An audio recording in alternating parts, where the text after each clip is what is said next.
పతి కాగలనని ఏనాడు రాముడు అనుకోలేదు జానకి పతి కాగలనని ఆనాడు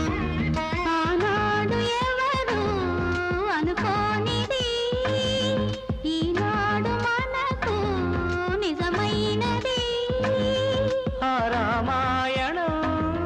మన జీవన పారాయణం రాముడు అనుకోలేదు జానకి పతి కాగలనని ఆనాడు